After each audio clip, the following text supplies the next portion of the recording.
তবে এটা মাথায় রাখবা, যে কাউকে ঠকিয়ে চলে যায় তার জীবনে কখনো সুখ সে খুঁজে পায় না। আর যে তোমার সঙ্গে বেঈমানি করেছে, কালকে সে এমন একটা বেঈমানির শিকার হবে, না সে তোমার কাছে আসতে পারবে, না সে তার কাছে থাকতে পারবে। So wait for the right time. हर किसी का वक्त आता है, तुम्हारा वक्त भी आएगा, सिर्फ इंतजार करो। ঠিক কিনা বলো যুবক? সময়ের অপেক্ষা। আর এই যে প্রশ্নটা যুবক করেছে, আসলে আমার পড়ার মাঝে তো ইমোশন ছিল না, বাট যুবক যখন লিখেছে সে অনেক ইমোশন দিয়ে লিখেছে। বাট যে সত্য কথা হচ্ছে এটা পাবনার ভাইরা, যে মানুষকে সত্যিকার অর্থে হালাল ভাবে বিয়ে করে, এটা স্পষ্ট প্রমাণ যে সে তাকে সত্যিকার অর্থেই চায়। কিন্তু এই হালালের পরে যেই মেয়ে বেঈমানি করে, খোদার কসম তার কপালে সুখ থাকবে। এটা আজকে লিখে নিয়ে যান। এই জন্য লিখে নিয়ে যাবেন, বেঈমান, আমি আগেও বলেছি আজও বলছি, বেঈমান কখনো সুখী হতে পারে না। আর যে তোমাকে ছেড়ে চলে গেছে, তোমার কখনো যোগ্যতাই সে ছিল তোমার হওয়ার জন্য। অতএব যে গেছে গেছে, ওকে ওর মতো থাকতে দাও, তুমি তোমার অবস্থান সুন্দর করো। আর যে তোমাকে ছেড়ে গেছে, আগামীকাল সে আসার জন্য আফসোস করবে। ঠিক কিনা?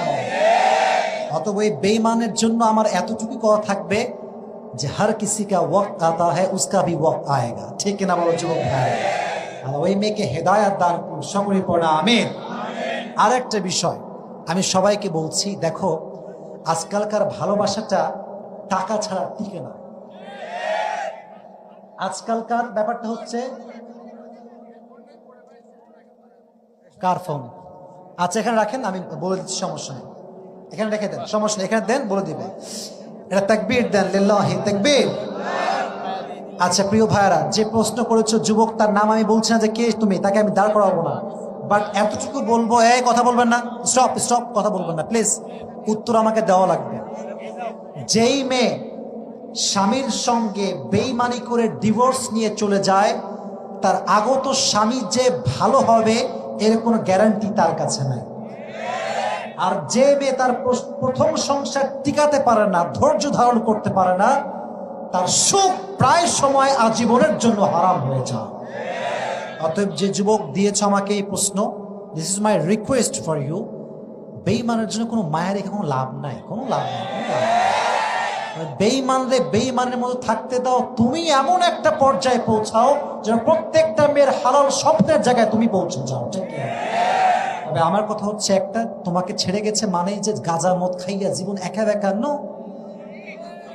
এটা করা যাবে না। সে কিন্তু বিন্দাস সংসার করবে, তোমার জীবনটা তছনছ হয়ে যাবে। ঠিক কিনা বাবা? আর কেউ ছেড়ে গেলে তাকে প্রমাণ করে দিবা যে তোর ছেড়ে যাওয়া আমার 2 পয়সা কিচ্ছু হয়নি, আমি আরো ভালো আছি আগের চাইতে। আল্লাহ এই যুবককে এটা বোঝার তৌফিক দান করুক, পড়া আমিন। আর মাথায় রাখবা, যখনই জীবন থেকে কেউ হারিয়ে যাবে, এর অর্থ হচ্ছে আল্লাহ তোমার জন্য এর চাইতে বেটার অপশন, সুন্দর অপশন রেডি করে রেখেছে। আর যে চলে গেছে তোমাকে রেখে, তাকে একটা সালাম দিয়ে দিও যে তুই গেছিস, আল্লাহ শুকরিয়া, 2 রাকাত নামাজ আমি আজকে স্টিল আদায় করবো আজকে। আল্লাহ আমাদের সবাইকে সমস্ত মায়া, ফিতনা, ঝামেলার থেকে হেফাজত করে সুন্দর জীবন গড়ার তৌফিক দান করুক, সকলেই পড়া আমিন। আর আমি যুবকদেরকে আসিফের পক্ষ থেকে একটা আবদার করব, জীবনে জীবনে জীবনে হালাল ভাবে এত টাকা কামাই করবা, হালাল ভাবে, যেন তোমাকে বাদ দিয়ে কোনো মেয়ে কোনো অন্য অপশন চিন্তাও করতে না পারে। হালাল ভাবে কামাই করবা, এর মানে এটা নয় যে আমি ঘুষ খাবো, সুদ খাবো, no, it's not like that. হালাল ভাবে টাকা কামাই করবা, তোমার বউ তোমার থাকবে, তোমার আল্লাহও তোমার থাকবে। ঠিক কিনা যুবক ভাই? আল্লাহ প্রত্যেকটা যুবককে এই